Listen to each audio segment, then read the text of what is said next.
Assalamualaikum warahmatullahi wabarakatuh. Good morning. I want to tell you about R.A. Kartini. Are you know about R.A. Kartini? I think you all know about R.A. Kartini. She is our idol and our hero. Do you agree if she is our idol? Well, let me begin the story. Raden Ayu Kartini, or sometimes known as Raden Ajeng Kartini, was a prominent of Javanese and an Indonesian hero. Kartini is a pioneer in the area of women's rights for Indonesia. She struggles to change the women's world be like now. We should be proud to have a figure Kartini because she has been fight for women's rights. She is different with the other hero because she not struggle with guns, but she struggle with her thing. Kartini is a great woman, smart, brave and strong. She also has extensive knowledge and high social spirit. Kartini gives some example of that as woman.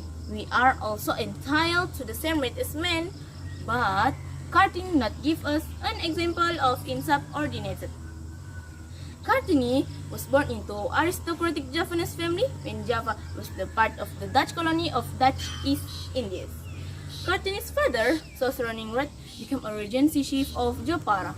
Then, Kartini's mother, Ngasira, was the daughter of Madirono and the teacher of religion in Taluwapur. She was his first wife, but not the most important one. At the time, polygamy was a common practice among the nobility. Kartini was the fifth child and second eldest daughter in the family of 11, including her siblings. She was born into the family with a strong intellectual tradition. Her grandfather, Pangeran Aryo Chandranegoro IV, became a regency chief at the age of 25, while Kartini's older brother, Sosro Kartono, was an accomplished linguist. Kartini's family allowed her to attend school until she was 12 years old, just until 12 years old. Can you think if you are Raden Ajeng Kartini?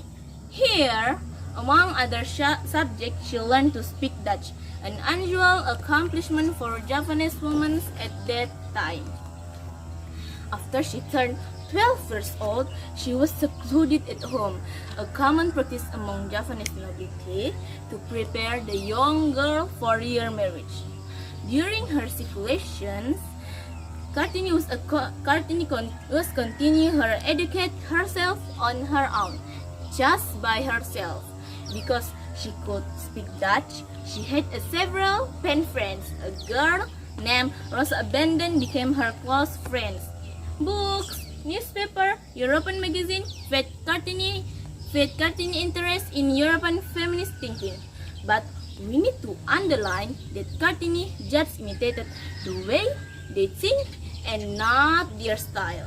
Kartini liked the way they are respond to a challenge.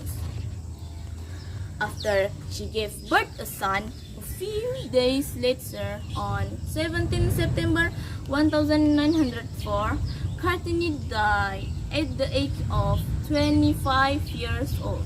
She was born in Bulu village, Rembang. You can take a reason that as a woman, as well as Kartini, we as women would risk his life to give birth to our children later. That's the destiny for each woman. And we know how much sacrifices our mother gave birth to our first time to the world. After R.A. Kartini died, Mr. J.H. Bendenan, he is Minister of Culture, Religion and Industry in East Indies, collected and published the letter that Kartini had sent to her friends in Europe. The book was titled Der Destiny Stutlich, Out of Dark Comes Light, and was published in 1911. It went through 5 editions, with some additional letters included in the final edition. In 1964, President Sukarno declared R.A. Kartini birthday 21 April as Kartini's Days, an Indonesian national holiday. As we already know that Kartini is a very famous and important person for us as women. Because of her, we can get the same independence with the men. Let's move the new Kartini. Let's move the Indonesian woman. Okay, I think that's all. Thanks for your attention. Assalamualaikum warahmatullahi wabarakatuh.